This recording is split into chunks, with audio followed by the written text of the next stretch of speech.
Good morning, peeps. Welcome to another vlog. We are in the thick of it today. We got a juicy job that I want to show you all. I'm currently at the job site right now. I was just bringing in materials and all the tools.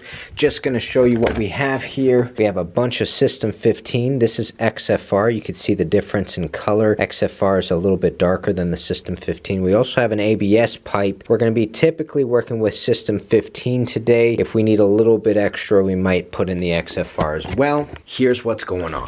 If you see this hub over here, that is a 4-inch cast iron pipe right there. Very, very old. We are replacing it from where it comes into the building all the way out. In here, we're going to have a water closet connection. We're going to continue moving forward as well. It's going to go all the way under there, underneath this sink that looks really similar to a bathtub, am I right? And we're going to continue moving it through. It's going to go behind this cabinetry right here, continue behind all the way here, and as you see, it's going to come in through here and it's going to pick up all this ABS over here as well. This used to be a storm connection. So in the older days, there used to be something called combined systems. A combined system is when you have sanitary and storm come into one and then go out to the sewage treatment plant. Now, that is an old way of doing things. We ended up taking the storm system to grade, which means we put it outside and we're not going to be combining it anymore. You can imagine sewage treatment is a lot of money. If you have the storm system, which is your rainwater, coming into the sanitary system and going out to the sewage treatment plant, that's a lot of money going towards the city to have to now decontaminate all that water. We eliminated it yesterday, making sure that it doesn't go into the sanitary system, which will save money on the city. And what we're going to do is continue all these connections like I was telling you before and bring it out all the way to the main down there. So a couple of things that you have to do before even starting the job is get all your material in, but also you have to set up a station for your power tools. Check this out.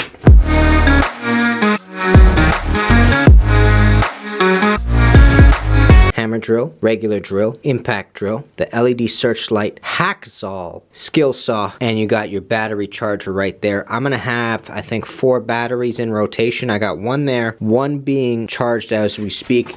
These 2 bad boys right here are charged all the way, so we are in good shape right there. And first things first, what I'm going to do, put a Fernco on here, put a 4-inch Y with a short little nipple, and then we're going to run a connection for our water closet, and then our water closet's going to wet vent this vanity right here. So the first thing I have to do is put wood across and set up our flange. Once we put the flange down, that way we know where to direct this bad boy. A lot of juicy plumbing coming away. So peeps, let's get to work. Let's have some fun. Oh, and by the way, peeps, you know what to do, baby. Let's go do some delicious plumbing.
just want to briefly talk to you about this, okay? Now that the flange is in, it's a little bit easier to be able to direct your Y the way you need it. So that's one of the things that I've noticed about kind of deconstructing where the pipes are supposed to go. You have certain areas where things have to be. So if you place those things in those areas, it gives you a better understanding for your mind and visually as you start doing the rest of your piping to know where exactly things have to fall in place. If I didn't secure the flange initially, it would have been really difficult to kind of eyeball where exactly the Y should shoot out. So you put in the things that you definitely have, the variables you definitely need in a specific area, and it kind of makes everything a little bit easier. And that's why I started off by installing the flange where it needs to be according to its dimensions. So that's just one tip. If you have something that has to be in a specific spot, put it there so that you're going to be able to shoot off the rest of your pipes a little bit easier. Okay, let's get back to it.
Alright, just wanted to talk to you briefly about what's happening and the reason why I stopped working on the flange. So, as you can see right now, we're in probably 75% done. I didn't work on the flange because we're actually doing a wet vent to this vanity, but you need a 3x3x2 fitting.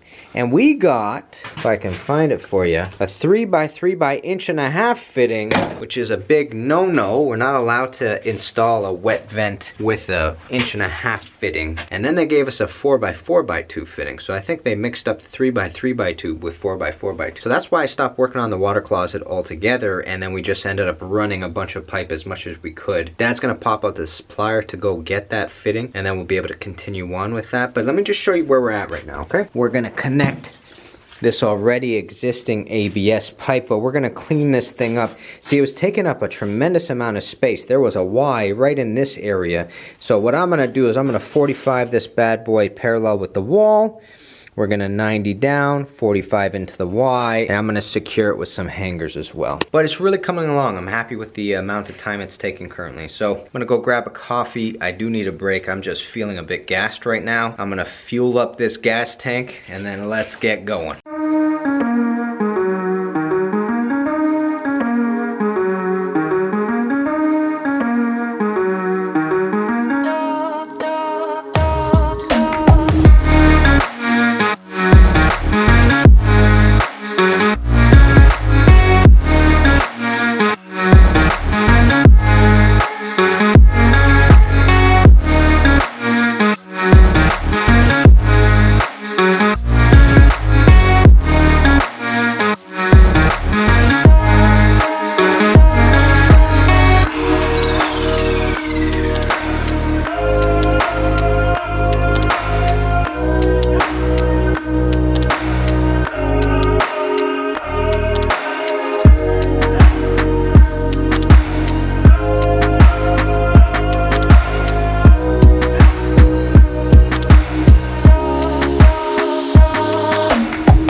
So we are officially done. I'm gonna run you through everything that we did, okay? So first things first, it's a little bit dirty right now, but we got ourselves a 4-inch Fernco. It goes from cast iron to PVC. called System 15, alright? Check out our flange. We got our Tim Hortons cup covering the flange in order to make sure nothing falls into it, but here's what's going on. You have your 3-inch flange, hits a 45, goes into another Y, goes out to the main. But as you come in here, you're going to see a 3x3x2 Y, and this is your wet vent. So the 2-inch wet vent is going to pick up through there, and it's basically going to pick up this vanity. It switches to 1.5 inches behind the wall, goes up to open air. You continue on. Let me show you everything from this side. So you have your ABS transitioning. This white glue right here is the transition glue between ABS and PVC. Hits your 2-inch TY. This is 1.5 inches bushing though, 1.5 inches bushing up there.